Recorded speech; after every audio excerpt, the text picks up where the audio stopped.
നമസ്കാരം. തൊടിയിലെ ചെടി എന്ന പരിപാടിയിലേക്ക് ഏവർക്കും സ്വാഗതം. ഇന്ന് പരിചയപ്പെടുത്തുന്നത് കൈപ്പയ്ക്കയാണ്. കുക്കുർബിറ്റേസിയ കുടുംബാംഗത്തിൽ വരുന്ന ഇതിൻ്റെ ശാസ്ത്രീയ നാമം മൊമോർഡിക്ക ചെറാൻഡ്രിയ എന്നാണ്. സംസ്കൃതത്തിൽ ഇതിനെ കാരവേലകം എന്നാണ് പറയപ്പെടുന്നത്. പച്ചക്കറിയിലും ഔഷധക്കൂട്ടുകളിലും കയ്പുരസം നൽകുന്ന ഈ കൈപ്പയ്ക്ക നിരവധി ഔഷധമൂല്യമുള്ള ഒരു പച്ചക്കറിയാണ്.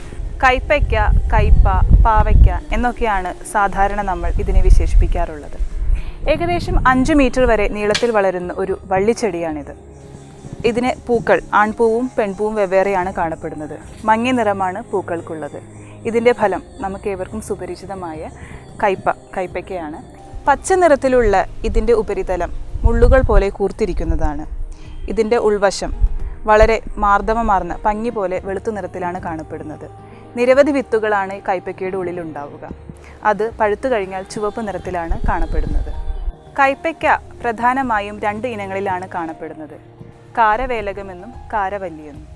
കാരവേലകം അധികം കയ്പില്ലാതെ വെള്ളരിക്കയുടെ ആകൃതിയിലാണ് കാണപ്പെടുന്നത്. എന്നാൽ കാരവല്ലിക്കാകട്ടെ വളരെ കയ്പ് നിറവും അണ്ഡാകൃതിയിലുമാണ് ഉണ്ടാവുക. ഈ കാരവല്ലിയെ കാട്ടുപാവൽ എന്നും പറയാറുണ്ട്. കയ്പയെ ബാധിക്കുന്ന അസുഖങ്ങളിൽ പ്രധാനമാണ് മൊസൈക്ക് അസുഖം. അതിൽ ഈ കൈപ്പയ്ക്കയുടെ ഇലയുടെ വേരിന് പച്ചനിറം മാറി മഞ്ഞ നിറമാവുകയും ക്രമേണ അത് മുരടിച്ചു പോവുകയും ചെയ്യും. കുമിൾ രോഗങ്ങളും കൈപ്പയ്ക്കയെ ബാധിക്കുന്നതാണ്.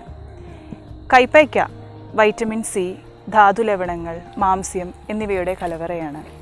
വേര്, ഇല, പൂവ് എന്നിവയാണ് ഔഷധയോഗ്യമായ ഭാഗങ്ങൾ. വായ്പുണ്ണ് അകറ്റുവാനും അതേപോലെ ചൊറി, ചിരങ്ങ്, വ്രണങ്ങൾ എന്നിവയ്ക്കൊക്കെ ശമിപ്പിക്കുവാനും കൈപ്പയ്ക്ക ഉപയോഗിച്ചു വരാറുണ്ട്. ഇതിൻ്റെ ഔഷധ ഗുണങ്ങളെക്കുറിച്ച് ഡോക്ടർ CM ശ്രീകൃഷ്ണൻ വിശദീകരിക്കുന്നതാണ്.